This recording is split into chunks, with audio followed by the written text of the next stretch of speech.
পরপর 3 বারের Kolkata league champion আর এবার চতুর্থবারের জন্য খেতাব জয়ের জন্য তৈরি হচ্ছে শতাব্দী প্রাচীন মোহামেডান স্পোর্টিং। এক সপ্তাহ পরে কলকাতা লিগে প্রথম ম্যাচ খেলতে নামবেন তারা। মাত্র 5 দিন আগে শুরু হয়েছে মোহামেডান স্পোর্টিং এর প্র্যাকটিস, কিন্তু তা সত্ত্বেও কোচ হাকিম আশাবাদী দল এবার দারুণ ছন্দে খেলবে। গতবারের ফুটবলারদের সঙ্গে বেশ কিছু নতুন ফুটবলারদের ডাকা হয়েছে। তাদের নিয়েই বুধবার সন্ধে অনুশীলন সারলেন সাদা কালো শিবিরের কোচ তন্ময় ঘোষ সহ একাধিক গত বছরে খেলা ফুটবলার এবার রয়েছে মোহামেডানে। যদিও গতবার সারা ফেলে দেওয়া ডেভিড চলে গিয়েছেন ইস্টবেঙ্গলে। সমর্থকদেরকে বুঝতে হবে এখন যে হচ্ছে প্রফেশনাল ফুটবলের যুগ আছে, সে যে প্রফেশনাল প্লেয়ার থাকে, তাদের এজেন্ট থাকে, তাদেরও চিন্তাধারা থাকে কি আমার যতটা কন্ট্যাক্ট ছিল কন্ট্যাক্টে চলে গেছে।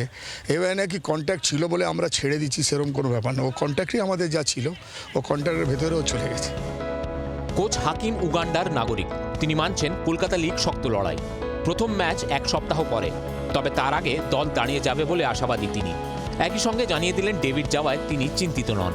David is now another team's player, so now we focus on our players that we have. So it is also another challenge, and it is also an opportunity for the rest of the other players to live like David when they leave this place. লিগের প্রথম ম্যাচের আগে PLS এর বিরুদ্ধে প্রস্তুতি match খেলবে মোহামেডান। বুধবার দিল্লিতে এফএসডিএল এর সঙ্গে মিটিংয়ে বসেছিলেন মোহামেডানের বিনিয়োগকারী কর্তারা। শুধুমাত্র কলকাতা লিগ নয়, এবার বড় কিছু ফলের আশায় সাদা কালো শিবির। ক্যামেরায় দেবজ্যোতির সঙ্গে দেবাঞ্জনের রিপোর্ট, জি 24 ঘন্টা। বাংলার আওয়াজ, বাঙালির আবেগ, জি 24 ঘন্টা।